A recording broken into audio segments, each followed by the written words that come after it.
6:45, this is the Sri Lanka Broadcasting Corporation. The news edited by Dhanushka Madhavala, read by Soundithavam. The President left for Australia on an official visit to participate in the Indian Ocean Conference. The President emphasized that education and health are vital focus areas which needs attention. The Premier emphasizes the importance of professionals of education sector committing themselves to establish an educated and intelligent future generation. The Online Safety Act has been brought under the purview of the Ministry of Public Security. The President retained the Environment Minister portfolio. Israel's Prime Minister Benjamin Netanyahu rejects Hamas's proposed terms for Gaza ceasefire. President Ranil Wickremesinghe, issuing the policy statement of the government in Parliament yesterday, said that the education and health are vital focal areas which need attention. Outdated laws from the Second World War era no longer meet the needs of the modern world.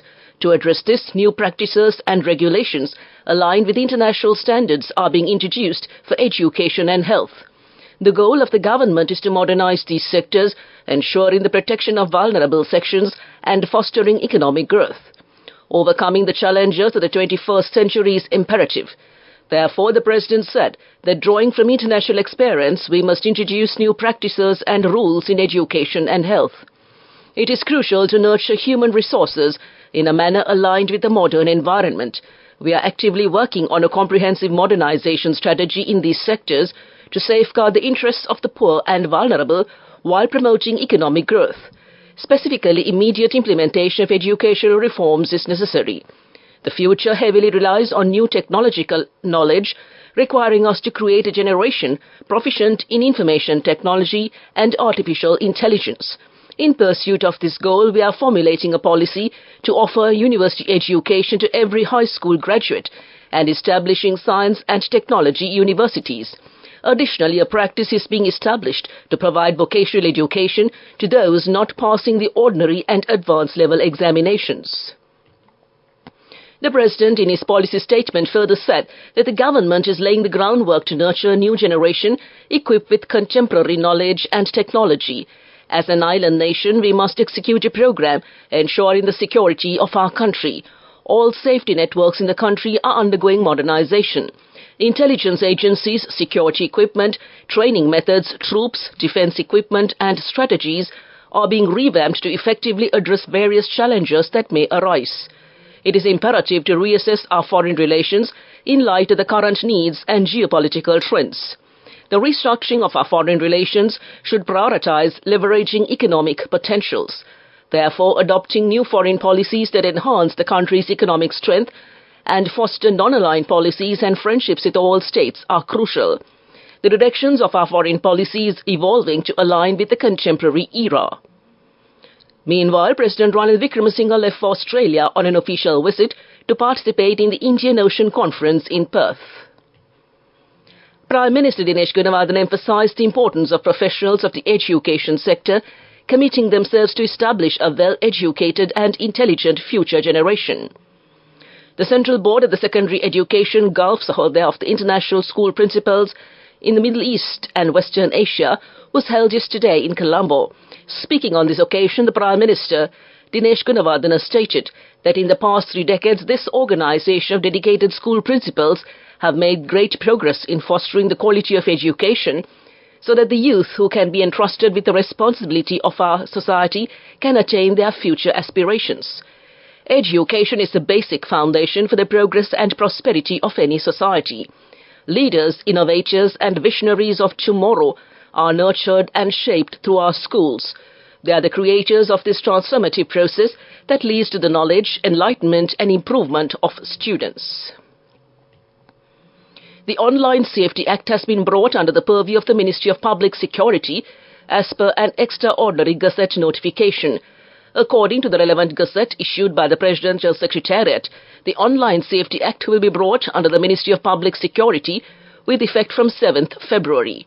Meanwhile, another Gazette notification has been released stating that subsequent to a discussion with the Prime Minister, President Ranil Wickremesinghe has opted to retain the post of Environment Minister.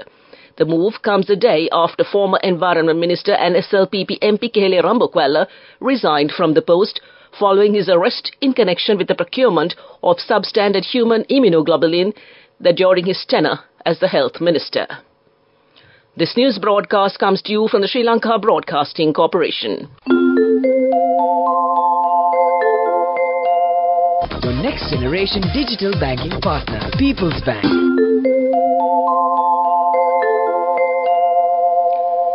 The United Nations International Children's Emergency Fund states that it welcomes the long-awaited amendment to Sri Lanka's Children and Young Persons Ordinance coming into force effective January 1, 2024, which marks a significant step towards the rights and welfare of all children in the country. The Children and Young Persons Ordinance, a legislation governing justice for children in Sri Lanka since 1939, previously only covered those up to the age of 16. The amendment now extends its protection to all children under the age of 18. Furthermore, the amendment also repeals the section of the Children and Young Persons Ordinance which permitted the use of corporal punishment on children and adolescents by parents, teachers or guardians. Issuing a statement in this regard, the UNICEF expresses that these amendments contribute to the alignment of Sri Lanka's laws that address children's rights and international standards, particularly the United Nations Convention on the Rights of the Child, and it also addresses the evolving needs and challenges faced by children and adolescents in the country. With that, we conclude local news. Enjoy seamless shopping, open LCs, settle bills and transfer funds instantly, anywhere and anytime. With People's Bank Digital Solutions, you're empowered to do more whenever and wherever you want. Unlock a world of modern banking conveniences with People's Bank, your next generation digital banking partner. People's Bank. The main news story is brought to you by Sinhala Mahatmya. The State Minister of Primary Industries, Chamara Sampath Dasanayake, announced plans to unlock significant economic potential from the 5,000 acres of land owned by the Sri Lanka Cement Corporation. This initiative aims to generate $300 million annually, bolstering the nation's economy and demonstrating efficient resource utilization. The State Minister also stressed the imperative of leveraging the nation's available resources to propel its development, regardless of any challenges that may arise, emphasizing the need to build the country steadfastly. The announcement was made during a press briefing titled Collective Path to a Stable Country, held at the President's Media Center yesterday. While specific details about the chosen organization and the planned development remain unavailable, the initiative signifies a significant step towards economic growth and resource optimization. That was the main news story. The main news story was brought to you by Sinhala Mahatmya. Moving on to Watchlight, the National Dengue Control Unit states that 10,021 dengue cases were reported in January. During this period, the highest number of dengue cases have been reported from the Jaffna district. The number of dengue deaths recorded during this period was 4. The National Dengue Control Unit said the highest number of dengue-infected people have been reported from the Western Province, and it is 32.7% as a percentage. So far, 60 dengue high-risk zones have been identified across the country. The National Dengue Control Unit requests that if anyone has fever for more than 48 hours, they should refer to a qualified doctor, and came to you in Watchlight. Coming up, World News.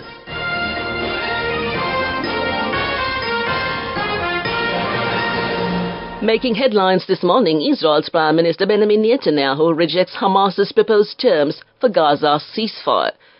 The US drone strike kills Iran-backed militia leader in Baghdad, and 2 blasts killed 28 in Balochistan day before the Pakistan election.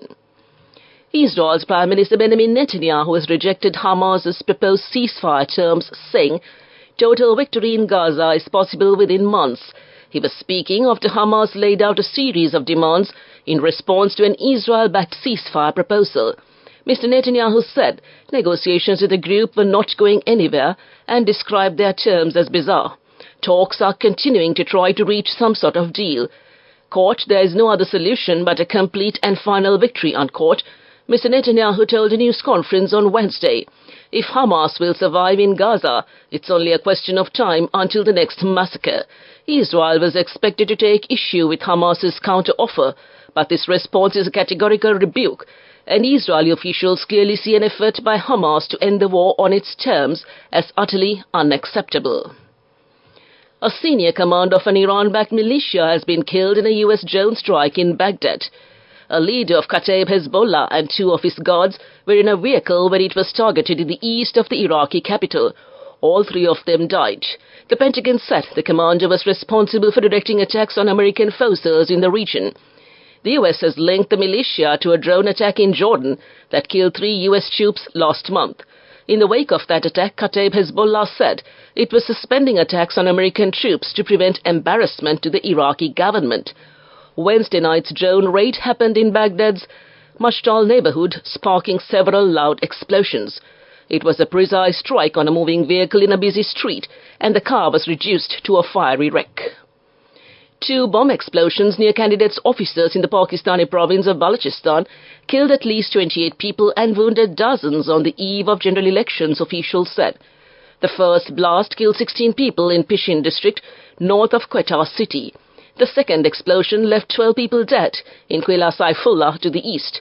The Islamic State group said it was responsible for both attacks. The vote has been marred by violence and claims of poor rigging. Former Prime Minister Imran Khan is banned from standing, jailed on corruption charges he claims are politically motivated. I said both of Wednesday's bombings are being carried out using motorbikes rigged with explosives. Israel's Prime Minister Benjamin Netanyahu rejects Hamas's proposed terms for Gaza ceasefire. The U.S. drone strikes kill Iran-backed militia leader in Baghdad, and 2 blasts killed 28 in Balochistan day before the Pakistan election. That concludes this bulletin of world news. On to development news. A diplomatic dispute between India and the Maldives in January 2024 triggered a notable shift in Indian tourist travel preferences, leading to Sri Lanka surpassing the Maldives in tourist arrivals for the month of January. The repercussions of the diplomatic tension were distinctly felt, with Sri Lanka experiencing a substantial surge in tourist arrivals. The number of Indian tourists to Sri Lanka more than doubled, from 13,759 in January of the preceding year to an impressive 34,399 in January 2024. Several factors contributed to the remarkable surge of Indian tourists opting for Sri Lanka as their preferred destination. The diplomatic discord prompted Indian travellers to explore alternative locales, and Sri Lanka emerged as a compelling choice due to its diverse attractions. That came to you in development news. Moving on with sports news. Kelechi Iheanacho scored the winning penalty as Nigeria booked their place in the final of the 2023 Asia Cup of Nations with a 4-2 shootout win over South Africa. The game in Bok finished 1-1 following a remarkable end to normal time, which involved the referee going to his video monitor to disallow a Victor Osimhen strike, which would also put Nigeria 2-0 up, and instead awarding a penalty to South Africa. Teboho Mokoena converted from the spot in the 90th minute to send the game into a goalless period of extra time, where Bafana defender Grant Kekena was sent off late on. That's sports news. We take a look at business news next. Go ekathiana youth ekata life eke change ekata niyameta setna aswagena dekapuina habe karana youth ekata niyameta setna friendship ekamenna. The all-new NSB Ithru account, NSB IAM, a plan for your dream. Business news, sponsored by National Savings Bank, the safest place for your money. Energy giant BP has reported its second highest annual profit in a decade, despite it being half the level it announced in the previous year. Profits of $13.8 billion in 2023, down from the record $27.7 billion in 2022, when oil prices soared in the aftermath of Russia's invasion of Ukraine. The price of oil fell back last year, which has cut profits at all energy firms. However, BP said it was stepping up its plans to return cash to shareholders. The results are the first released by BP since the company announced Murray Auchincloss as its new chief executive. That's business news. Economic news up next.